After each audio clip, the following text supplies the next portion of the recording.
Hello and welcome to my YouTube channel. I'm Etta Grace and today I am interviewing yves. And so thank you for joining me.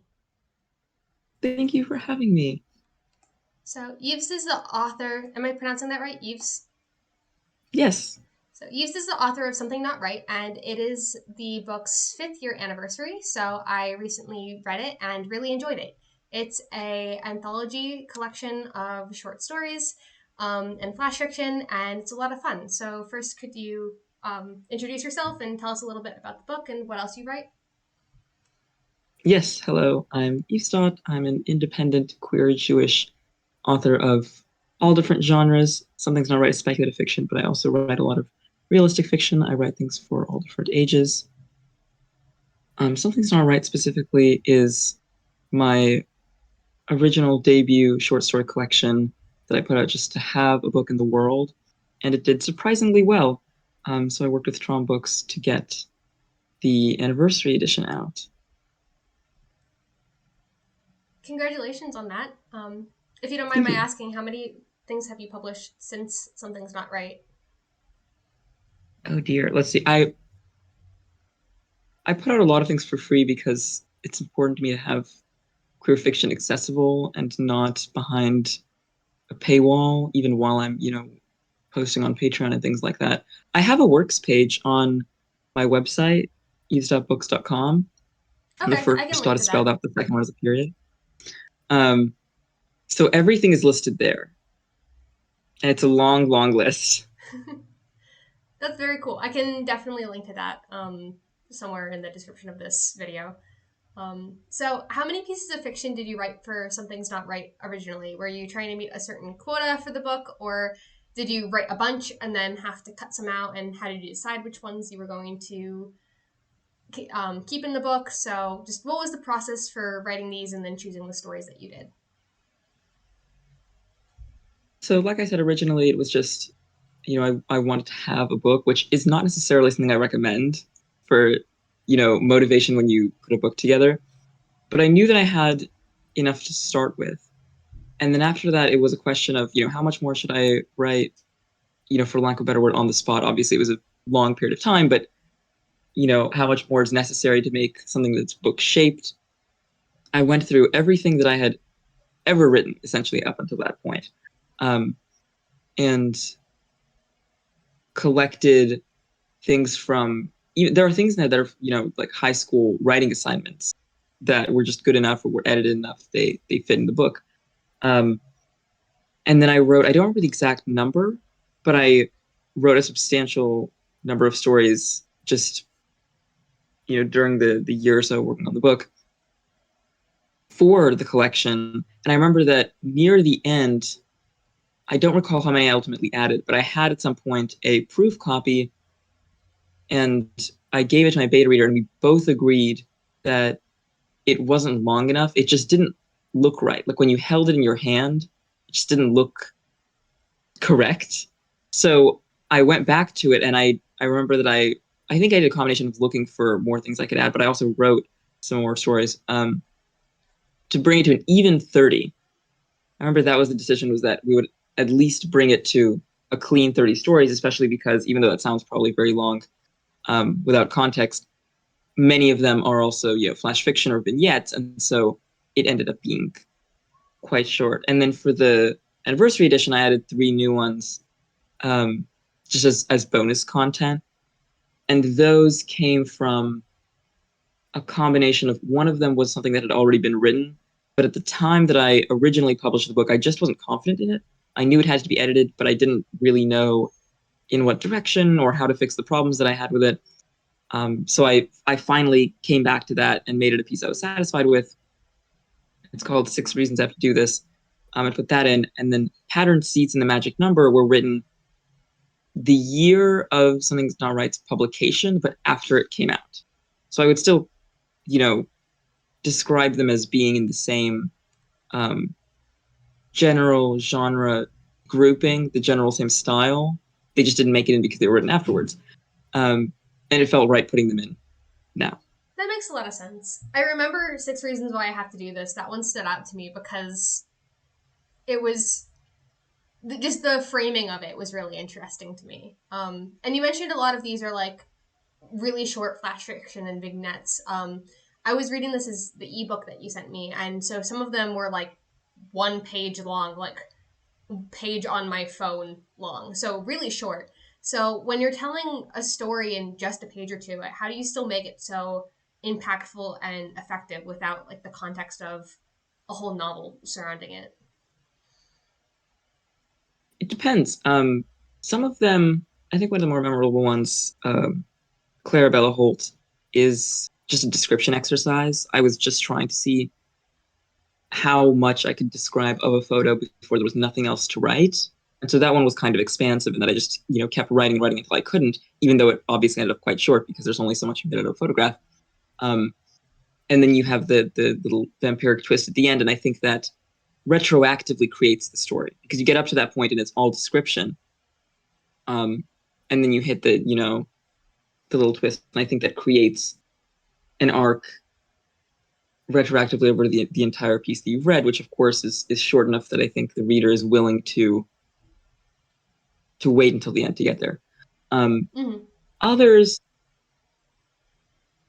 it really depended on the piece because I also have a lot of questions for myself that I still don't think I've answered about, what makes a story versus a vignette versus a scene and so on and so forth. I have a lot of questions. I'm very passionate about plot, but I still have a lot of questions myself about how it functions. So for me, part of it was how can I be as concise as possible? You never want to lose the reader. You never want a reader to point to a sentence and say, "Why was this here?" Um, while also getting at the heart and the almost the reason for the story. A lot of the time, my question is, why am I writing this? Why should someone read it? And how do I convey that as cleanly as possible? Yeah, that makes a lot of sense. If you don't have a solid reason for writing it, then why should the reader be reading it? And I think you do a really good job with that. Like each of the stories are really memorable, and as I was reading each one, I was like, "Wow, that was really something," and I can't wait to see what the next one is. And they were all so different and hitting in rapid succession like that. It was a really fun thing to read. It was just sampling a lot of different tastes as you read through the anthology, and so I really enjoyed that. And I think you did a good job with it. Thank you. It's very sweet. So this anthology is speculative fiction, so that means it's a lot of horror and fantasy and monsters. So do you have a favorite monster to write about? And is it one of the traditional ones like vampires or werewolves, or is it one of your own creation? Or do you have a favorite monster from this anthology? Yes, sea icon. I love vampires. I wrote a long, not really not even apologetics for vampires, but there was recently a thread on forums that I frequent about like vampires versus werewolves, and I finally sat down and wrote a hopefully not too long discussion of what I think draws people to either one. And I've always been a vampires person. The strange feminine androgyny, the frills, um, the you know implications of sexuality and desire. You have to love a vampire. You have to love a vampire. And then I think it's cherry on top for me that they it's just fascinating the way the archetypical vampire has sort of changed race over the years. You have these, classic vampires that are very Semitic because they're, of course, caricatures, they're xenophobic caricatures. And the vampire sort of slowly becomes white as they become good or sympathetic or however you'd like to call it. Um, and Christian also. It's incredible how firmly they have to be Christian for them to be sympathetic for no reason. Um, and there's something really interesting to me about this idea of, could we just have vampires that look like Jews and have them not be evil? Is this really so difficult to do? Um, or could we have evil Jewish vampires, but that's actually just cool because it's fantastic to be an evil vampire? Mm-hmm. That makes sense. I have to know, did you jump onto the Dracula Daily trend? This is not one of the questions, but did you jump onto the Dracula I Daily know. trend? I did. I did it originally, and the thing is, four people asked me, and all of them I told the same thing, which is that I don't like the original Dracula. It's such a strange thing to say, well, I'm a Dracula fan ally. I have friends who like Dracula, but I do have a lot of people that I respect who love Dracula, and I understand their reasons for it, but I've never been that kind of reader. Hmm. But because so many people asked, I started doing commentary, and it's essentially all commentary. I mean, you could have expected this from what I just said, but it's all commentary. It's like, why did he write it this way? Oh my God. Um, Yeah. and so it's a lot of, this is racist, this is racist, this is homophobic, this is just a boring scene, which it I think makes me look kind of like a hater. And I will admit to being, I will admit to being a Dracula hater, but I don't think I'm a Dracula Daily hater. But I will also admit to being behind in that 2 years in a row I got to October and I got stuck because all happened in October. I mean, work picks up and you have NaNoWriMo prep and just all sorts of things hit the fan. Yeah, And so the yeah, it makes timing just didn't work sense. out, and I still haven't finished the commentary. But I will. Someday I will finish commentating on Dracula, a book that I've previously stated I don't care that much about, but the people demand it. And it is very, very fun to shred a little bit. The first time that I read it was, I will admit, very fast. It was for a university course, and I don't remember the exact timing, but it was like it was bordering, shall we say, on unreasonable. So I am willing to say that part of it is the time pressure that I had the first time that I read it. Yeah, that makes sense. And I think that's okay. No, like not everybody's gonna like the same things. Not everybody's gonna like the same books. And so hearing an alternative take on it is still interesting to read. I mean, I liked it the first time that I read it, and I was full in on the memes. But I mean, there are still things to criticize, and so I think reading it from that perspective is valuable and really interesting. And there are things to be liked about it and things to be disliked about it. And you should be able to approach it with a critical mind and still be able to appreciate that. So I'd be interested in reading that commentary someday if and when you get around to finishing I it. can link it to you. I Yeah, have of a course. tag. Yeah. Most of it is up. It's just that it hits October and then goes strangely silent. Yeah, and of course, nobody should be obligated to read something they don't want to finish reading. But it's cool that you're doing it for the sake of the community and all of that. But uh, diatribes aside, Someone Jewish has to talk about it. Someone Jewish has to say something about Dracula. It was like killing me that all the commentary was like, it's particularly, and this is not a vague or a specific person, which is I guess the point I'm making, but a lot of the commentary was like, oh, I love this thing, and they would be describing something that was like very explicitly racist, or like people have kind of run with this like abusive relationship narrative where they kind of see Dracula, of course, the one like explicit, evil foreigner, as like an abuser, particularly of the white women at the center. And I'm like, whoa, like the I can't control people read books, obviously, but it's strange to have kind of no one. This is obviously not true. There are definitely people I'm just not seeing in the fandom to be like, hey, let's talk about how the structure of the novel is purposefully trying to make you think this way, and it is a racist way to think. You know what I mean? mhm. Um, so I felt like I had to write something, and a few people did specifically say that they really appreciated it because they wanted commentary that was coming from someone who would say that. Um, so I have to finish it. It's not that long to finish. Is the strange thing. I'm at the point where they're actually like starting to go after Dracula. So you think this would be the easiest part to read and comment on, but Yeah, no, it's the timing. It's the timing every time. that's the part where the updates start coming with like several chapters in your inbox every single day, and it's just overwhelming. So completely understand. Our delightful tangent. Delightful tangents. Moving on, back to your book. I noticed a couple of repeated details with the vampires, of course. There's a couple stories where there's a character stealing blood from a hospital storage room, and there is a mention of a crumpled $20 bill. And so I was curious if all these stories take place in the same world, or if some of the stories take place in the same world, but not all of them. How did you go about world building when the world is built on flash fiction? Yes. So originally, and the original edition is still available for purchase because I didn't want to take that away from people.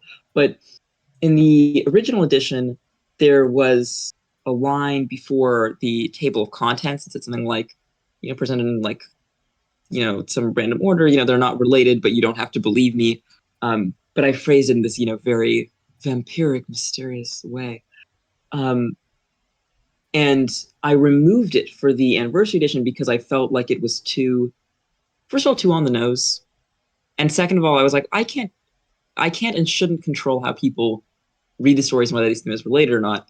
I would say a few stories are, for lack of a better word, explicitly or maybe canonically related in the sense that Burke Jones comes up at least twice. He's a typist and he's referenced by Jenny in A Single Cog in A Dispassionate, Stupidly Proper Machine. Then Jenny, of course, comes back in Blood Orange Tea. So there's at least one world that several of the stories take place in. Um, Jenny is also, I mean, I know this is, I'm word of godding this, but I was imagining her as the British witch in um, God help me if I don't remember my own writing. Strawberry Sorbet. There we go. Um, where she's the one who's requesting blood on the phone.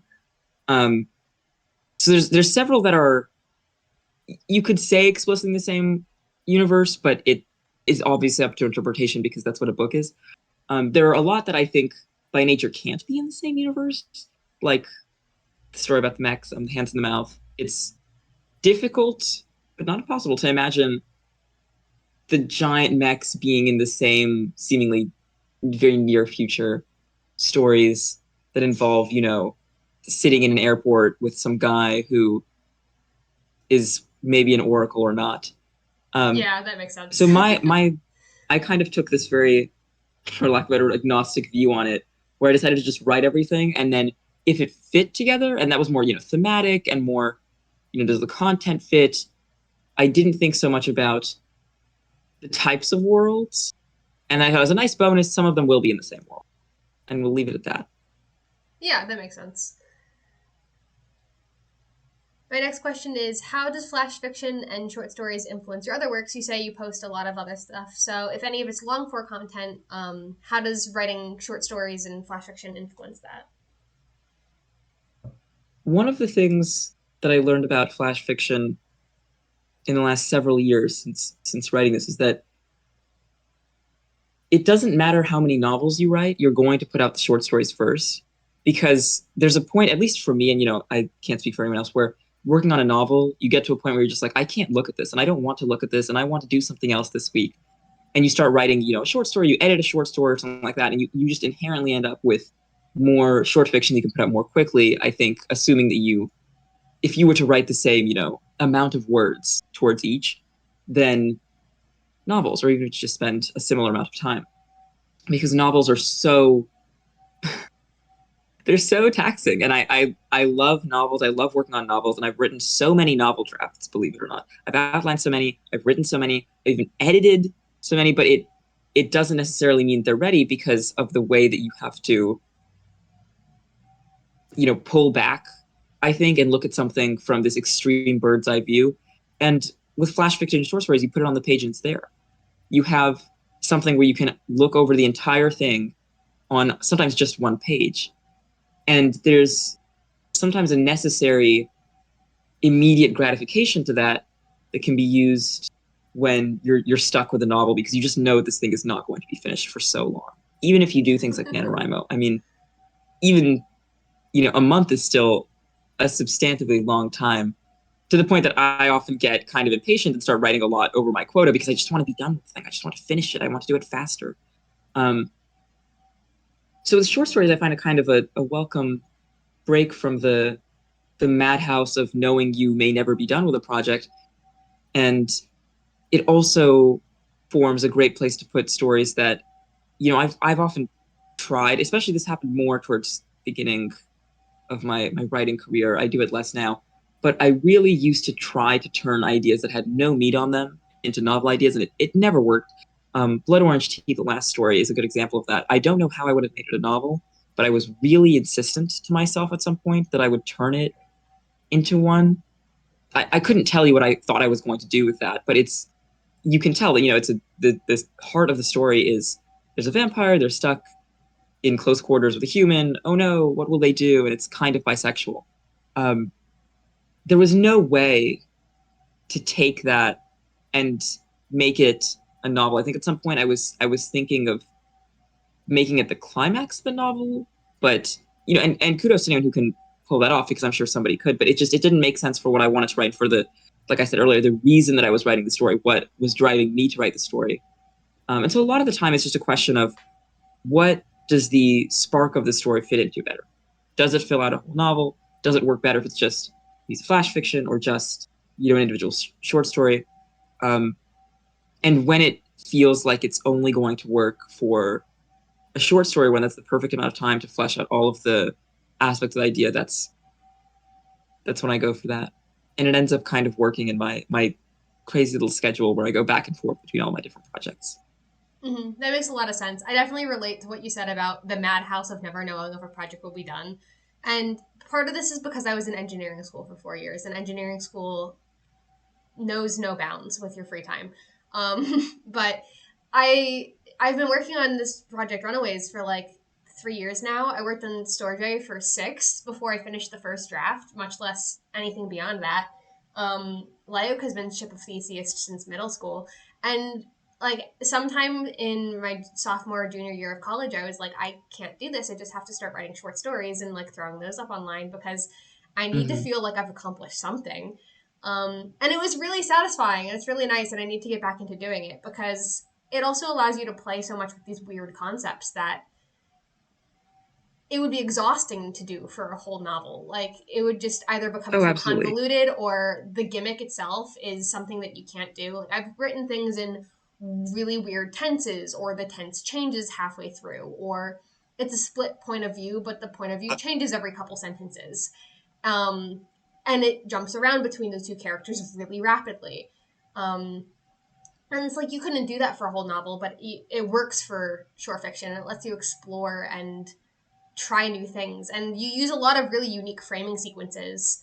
Like the 6 reasons why I have to do this is one, or there's one where it's a one-sided overheard phone conversation about a roommate who, or somebody in your class or an acquaintance who maybe went on a date and had sex with an elf boyfriend or something like that, and it's just like an overheard sliver of gossip. And it's like that's something that you couldn't do for a long form story. It's just like a weird format, but it works for the short fiction because it's so short.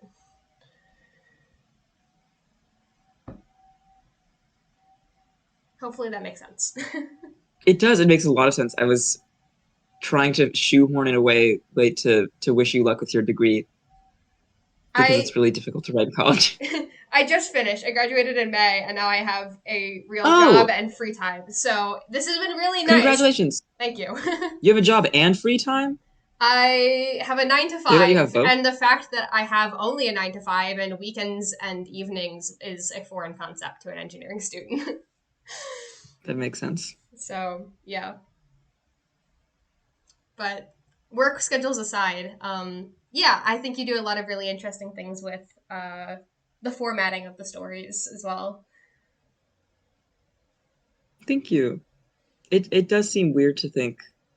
I mean, I'm reading right now, actually, Girlfriend on Mars, a novel that was adapted from the author's previous short story, My Girlfriend is on Mars, of the same concept.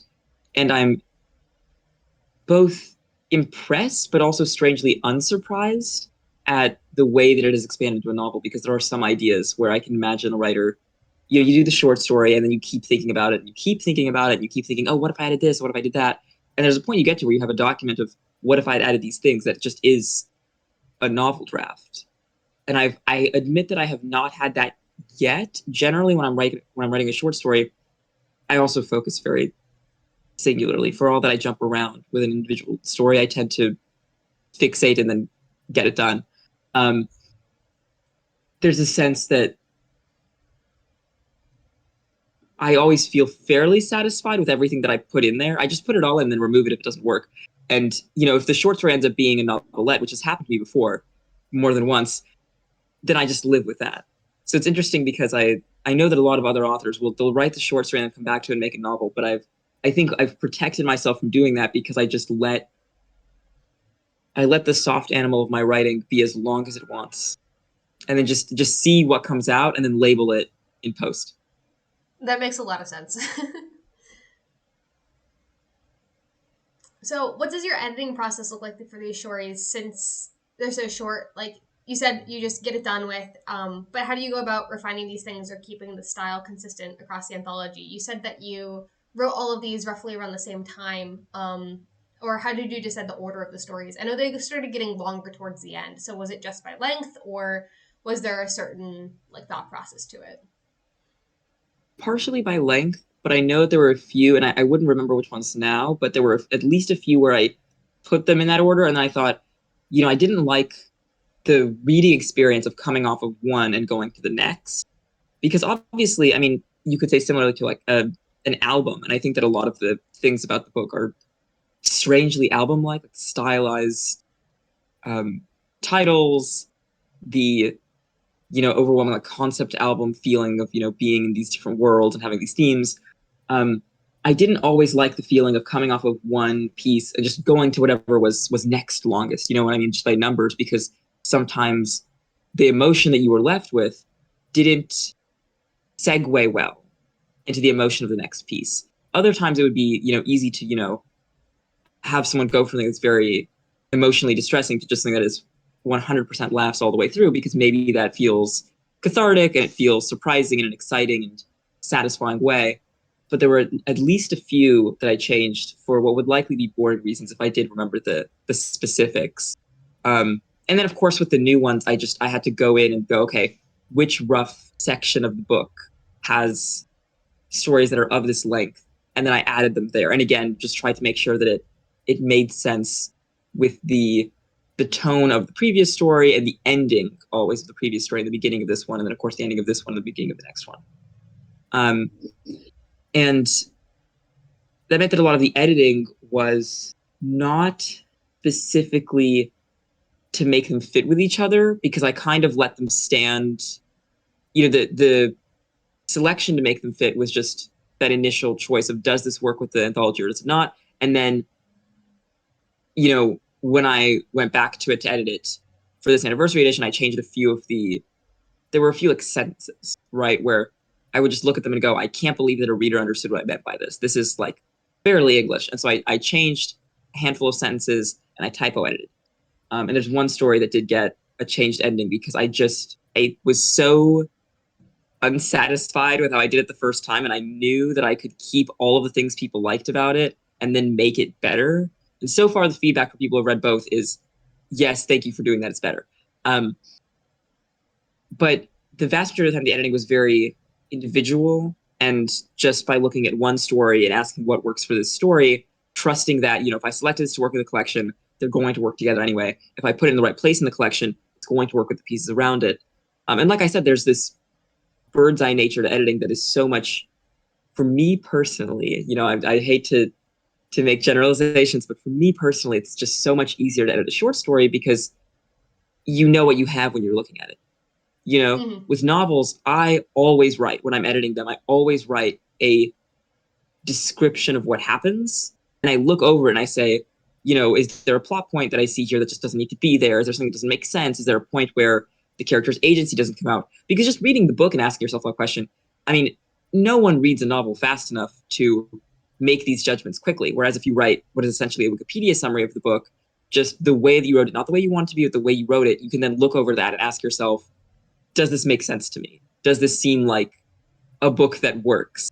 And you don't even need to you don't need to write that for the short story, right? You can just look at the short story itself and read it quickly enough, and read it several times quickly enough. You can make those judgments almost on the fly, um, which is much appreciated, because I will admit that I am not an editor at heart. I am a writer. I am a planner. I do not like editing, and I tend to outline so heavily that ideally there is little to no story editing to do, like major plot editing.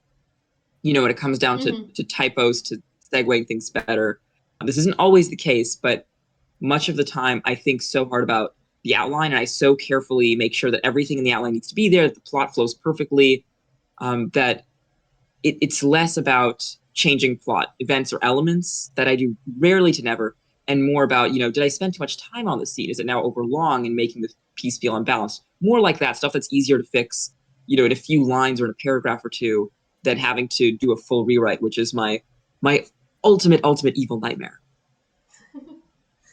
I like how you describe it as a concept album. That's a very, very good description that I hadn't thought of before. But do you mind if I steal that for the review? Because I feel like that's the perfect way to describe this book. You can take whatever you like. There's a That's point you get to when you're promoting a book where you've said everything and it's hard to say new things. So I'm glad that I stumbled over one. yeah, the concept album of a book is the perfect way to describe this, and I like that a lot. And yeah, I am in the middle of a total rewrite for Runaways right now, where I realized the first draft was a novella, and I realized that there's a lot more that I could have put into it. Kind of like you were saying about the person who had the short story that they had to like turn into a novel. And my beta readers were like, "There's so much more world building you could have told us. Like, add that now." And so I rewrote the whole middle section and added like twice the length of the novel, and it was exhausting.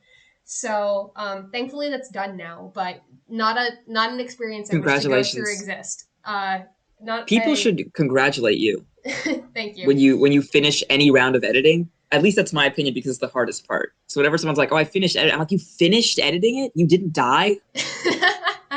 Thank you. Yeah, that's not an experience I'd like to go through again, but I definitely learned my lesson about outlining things properly beforehand. And normally I'm a pretty thorough outliner, but I was like, this is going to be a short, easy children's book, and I didn't do the thing of letting the story tell itself and take the time that I needed. I tried to push it to be something too short, and that was a mistake. So I think you have a really wise perspective on um, letting the writing kind of dictate what the writing wants to be, and facilitating that more than trying to enforce your own whims upon it, as I sometimes try to do.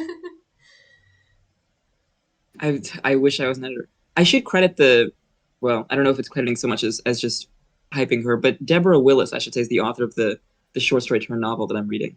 Because the original short story was in a collection, The Dark and Other Love Stories, which I remember holding in my hands and thinking, can't anyone just do this? I mean, couldn't I just put some short stories together? And with no disrespect, it was a great book. It was a fantastic collection of short stories, which is why it made me think that in the first place. But But that was the um, inspiration, yeah. and so now I have to credit her every time, and she has no idea. This is some like seemingly random Canadian author who I'm sure occasionally gets the weirdest hits on her writing because of somebody who just decided to make a short story collection because I was shelving other people's holds at the library, and someone had put the book on hold. That's Happy to awesome. say that I checked it out next, and Uh, it is a great book, and I do recommend. I'm sure she appreciates it. And that's great that you volunteer at the library. We love the local libraries. I check out so many books on Libby. Like I said, I have a job now. I work in a lab, and so I'm listening to the audiobooks constantly. But my next question is this is an unfair one, but do you have a favorite story from this anthology? I know that's probably impossible to pick, but if not a favorite, do you have one that was the most impactful or memorable or enjoyable to write? It is a tough question because I have the most complicated relationships with these stories because there's something that I didn't expect in coming back to an anniversary edition where when you say, okay, it's done the second time, you're kind of passing approval on a piece twice. And so then if someone says, well, why did you write it this way? It sucks. You kind of lose the ability to say, oh, it was 5 years ago. I've changed. Because clearly you haven't because you said it was fine twice. So it's the love hate relationship that I have with every one of these since having to, you know, say yes to them twice and be 100% confident, which no one ever is in any piece ever, right? You're never going to meet someone who's like, I think everything I did 100% was exactly that decision and no one could ever have a fair critique of any of this. You know what I mean? There Mm-hmm. was this anxiety to coming back to them because no matter how much I liked them, I was afraid that in putting the seal of approval on them, that there would be a problem that would come up, 20 years from now. And then I'd be like, why did I do that twice? And at the same time, it was so nice to return to all of them and have this, I'll admit to you that I don't reread my own book every year. So it was nice to come back to them and go, oh, I like these, to just reread things and go, oh, they don't suck, thank God. Because that admittedly is one of the things you That's such a start thinking nice when you feeling. pitch your book for that long. Right, because I've been pitching this book to people. I mean, people ask you, do you have a book? And you say yes, and you describe the book. But there's always that nagging feeling, like 4 years down, where you just start thinking, is it still good? I haven't looked at it since. It's not that I had never read anything out of it. I had read things from it for events, but there was this real fear of like, what if I come back to it and it's just the whole thing is it's just one big typo.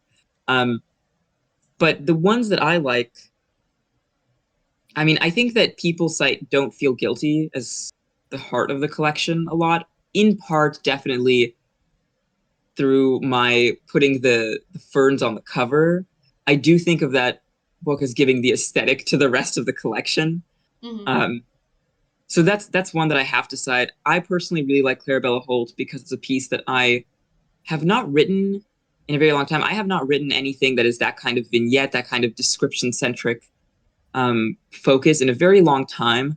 Recently, I put out Voyeur in the Welcome to Reipler Cycle zine, and that's it's not the same, but it made me think about Clarabella Holt and the style of writing I used to do more often, where it was more about the feeling, the aesthetic, the liminality, and less about, having a plot arc where we go from point A to point B to accomplish something that can get us to point C. Um, so those are, if I have to pick, okay, I'm going to pick three. Everyone also cites My Parents Are Spies, especially now that it's more obvious to cisgender people that it's like a trans allegory. Um, and it was a contest winner at the time, and it's one that I found myself reading a lot at events. It's one that I found myself referencing a lot as people ask me about it. So those are three I would say that perhaps form the bones of the collection that everything else springs from. I love that. We're writers. We love the rule of threes. My last That's true. I question. didn't think of that. My last question is kind of a freebie. If there's anything that you wanted to talk about that I haven't asked you yet, feel free to ramble about it now. I always like to ask people this. I know my questions aren't exhaustive. I try to make them relevant, but I always want to give people the chance to talk about their favorite things in case I miss them. Sure. It might be interesting to discuss the way that my writing has changed. I have very different aesthetic sensibilities, and that has led to a kind of strange anxiety around promoting the book. In that, I mean, I like it. I think it's great. I also write completely differently now, and so there's this kind of strange fear in, if someone has joined up to the Eves crew for the realistic fiction transgender writing that I've been doing more recently, like Dressage, like Paper Tigress, where it's just I'm a trans person, and sometimes it's difficult to exist in a world full of cis people, with a lot of snark and drama. Would that person still be interested in reading a speculative fiction collection that takes an entirely different viewpoint on the world? My hope is yes, and it seems to have so far borne out. But then there's also the question of if someone reads the book and they go to my works page and they're like, "What's the most recent thing they've done?" And in a month it's going to be Band Girls, which is an erotic novelette, which is going to be a very, very, very, very, very long story where, you know, what if we had separate musical acts and we were both girls and we were both lesbians but didn't know how to communicate that to each other in any coherent way, so we just kind of looked at each other funny and failed to smoke in front of each other. And there's one explicit scene, right? So that's kind of, it might be the polar opposite of this book, where this book is more of a like crossover, like YA adult title.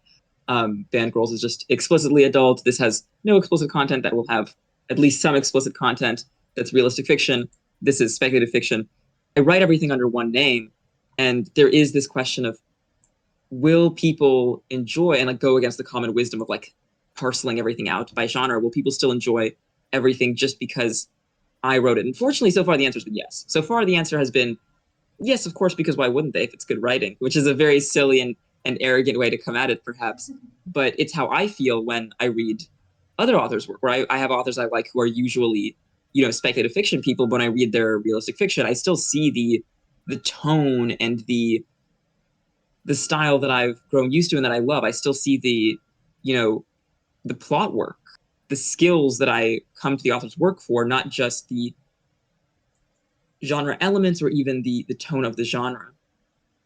And so that's been interesting specifically, is this feeling of kind of writing everything across the board and the reception of that in a world where the common wisdom, especially for independent authors, is have a different pen name for every genre you write, separate everything out, make it easy to tell what genre everything is.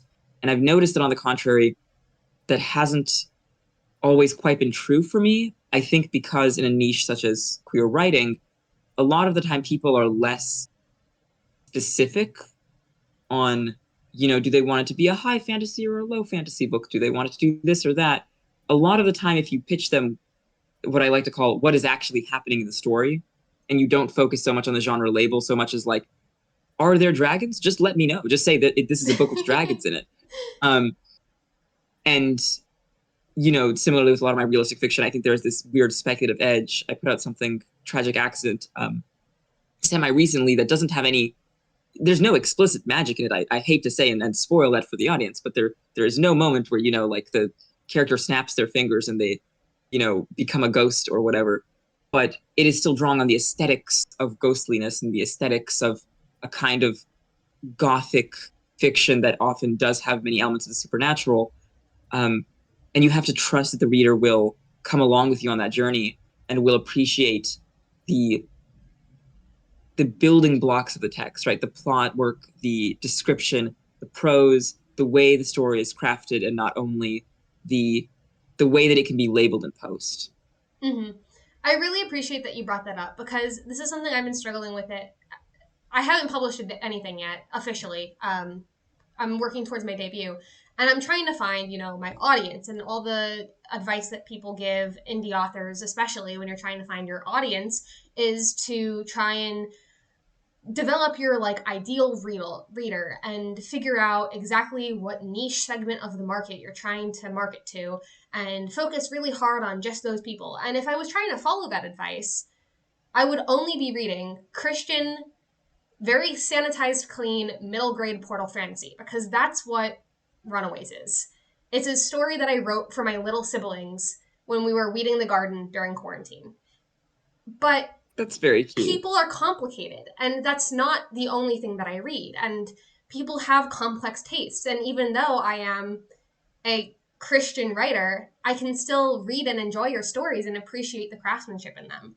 And we can have this interesting conversation and share things. And I've learned a lot from you already in the course of this conversation. And you're an indie writer, and I'm an indie writer, and we're all struggling to make it in this difficult world where we have to promote our own writing when none of us are business majors and we don't have a marketing team behind us. Like, shouldn't we be out here supporting each other? And why should we have to be put into niches? And why should we Mm-hmm. have to pigeonhole ourselves into one specific topic? And so I've been really struggling with this, trying to quote unquote develop a brand because I want to support indie authors, and it's difficult to do when all of the conventional advice is trying to pigeonhole you into one topic.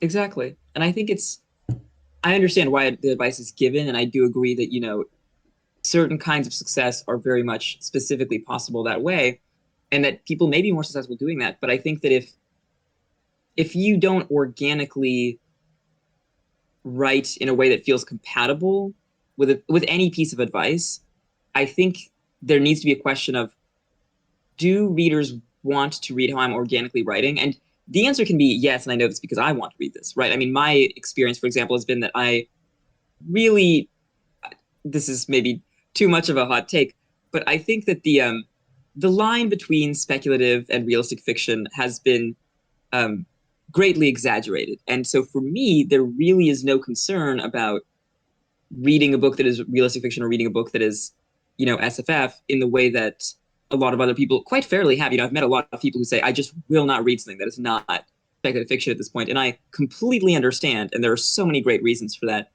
But I already read so much at the fringes, like with the low fantasy and, the near future stuff, that Mm-hmm. it doesn't feel like as much of a crossover to enter into realistic fiction. And my impression, though I could be wrong, is that people who are reading things like, Carmen Machado primarily writes speculative fiction. That does not mean she's incapable of writing realistic fiction that people really like. I mean, she wrote a speculative memoir, which is incredible. The woman's a genius. Um, so I ask myself, if I'm willing to read like this, if I want to read writers who are going to be at the edges such that I can't always immediately identify when they step into one genre boundary or another, why would I then go and, you know, change the way that I write and that I present my writing to an audience when that presentation would hurt me as a reader? It obviously depends. And to be clear, I hate giving writing advice because I feel like there's always someone for whom it will not work, and it will work so poorly Mm-hmm. that their entire career goes up in flames, and they tweet out, "Eve's not told me to do this," burn down their home, come No, after them with never. pitchforks, and I'm like, well, I ruined someone's life. I ruined someone's life by telling them that it's okay to write multiple genres under the same pen name.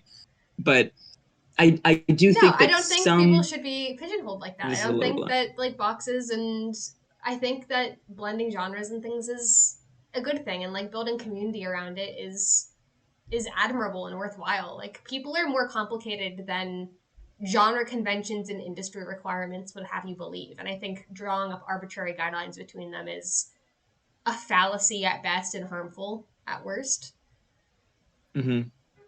to both readers and a general culture that's trying to follow these arbitrary guidelines and writers who are trying to like stress ourselves out fitting into the guidelines. Like we should, I mean, the general advice that everybody gives everyone is write what you want to read. And I feel like that's a Exactly. relatively safe piece of advice to give people is, write what you want to read. That's not gonna send a career up in flames or anything. Yeah.